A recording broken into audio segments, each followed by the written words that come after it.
सोचिए एक ऐसे इंसान के बारे में जो रोज मलबे में अपनी पत्नी, बेटी और बहन की तलाश करने आता है, तो दूसरी तरफ अपनी मां को अस्पताल में कटे हुए पैर के साथ देखता है।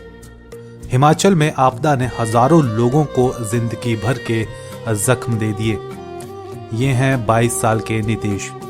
नितेश का हंसता खेलता परिवार आपदा का शिकार हो गया और आज उसे ये समझ नहीं आता कि अस्पताल में रहकर अपनी मां को संभाले या दिन भर सांबल में मलबे के पास खड़े रहकर पत्नी, बेटी और बहन की तलाश में चलाए जा रहे सर्च ऑपरेशन को उम्मीद की नजर से देखता रहे।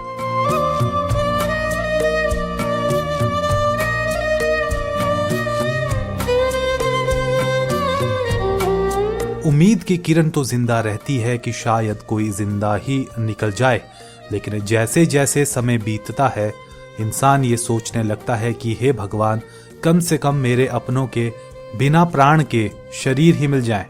बीती 14 अगस्त की सुबह नितेश के परिवार के लिए एक नया सवेरा नहीं बल्कि काल रात्रि बनकर आई। पूरा परिवार चैन की नींद सोया था, तभी आसमान से ऐसी आफत बरसी कि परिवार के 3 सदस्य मिट्टी और पानी के मलबे में समा गए। 14 अगस्त की वो मनहूस सुबह के 5 बजे थे। घर के पीछे अचानक ढेर सारा मलबा इकट्ठा होना शुरू हुआ। घर की नींवें हिलना शुरू हुई। घर के सभी लोग बाहर निकल आए। तभी उन्हें याद आया कि 6 महीने की सानिया तो घर के अंदर ही रह गई। नितेश की 18 साल की पत्नी मोनिका और 17 वर्षीय बहन रविता उस दूध मुही बच्ची को बचाने के लिए घर के अंदर दोबारा गई। ये दोनों यही सोचकर घर में गई कि बच्ची को उठाकर तुरंत बाहर आ जाएंगी, लेकिन कुदरत को कुछ और ही मंजूर था। अचानक मलबा घर पर आ गया और वे तीनों घर सहित उस मलबे में दब गई। इस हादसे में नितेश की मां के पांव में भी गंभीर चोटें लगी हैं।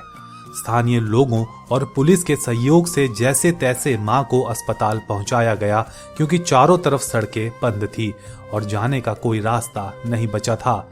मेडिकल कॉलेज नेरचौक में उपचार के दौरान पांव का इन्फेक्शन इतना बढ़ गया कि डॉक्टरों ने घुटने के नीचे पांव को काट दिया।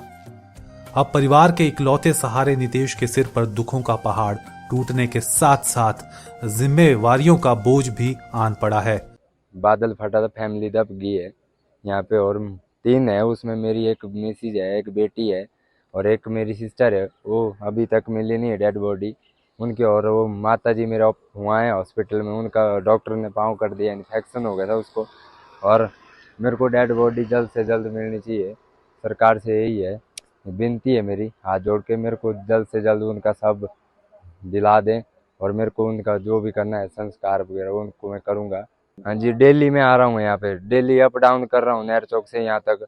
बहुत रोड भी प्रशासन सहायता तो कर रहे, ढूंढ रहे, अब तेजी नहीं हो रही ना इस चीज में। मेरे को जल्दी चाहिए ना, अब कल को सड़ जाएगी डेड बॉडी तो उसमें दिक्कत होगी ना मेरे को। वो सर बादल फटा हुआ है, ऐसे ही 450 पे फटा होना शायद, ऊपर से आ रहा था और जब घर के पीछे पहुंच गया, अब सोए थे पूरे परिवार और वो मतलब टाइम ही नहीं मिला। मैंने जो जितना हो सका उनको मैंने बचाया और बेटी अंदर रह गई थी, वो मिसेज मेरे लाने गए उसको, और वो सिस्टर भी गई पीछे से और वो दब गए घर के अंदर ही। और माता जी को तो पानी भाके यहाँ ले आया था, छोटी सी सिस्टर है उसको भी ले आया था। उसको किसने निकाला? आपकी माता? गाँव वालों ने निकाला उनको। माता जी तो यहाँ पे आ गए थे और सिस्टर को भी उन गाँव वालों ने निकाला है यहाँ के जो भी। हाँ जी, बह के आ गए थे वो, और जो 3 बच्चे वहीं दबे हुए अभी तक। अब नितेश को समझ नहीं आ रहा कि अस्पताल में उपचाराधीन मां को संभाले या फिर सांबल में आकर दिन भर अपनी पत्नी, बेटी और बहन के लिए चल रहे तलाशी अभियान को देखता रहे। 8 साल पहले नितेश के पिता की मृत्यु हो चुकी है और मौजूदा समय में नितेश ही अपने घर को संभाल रहा था।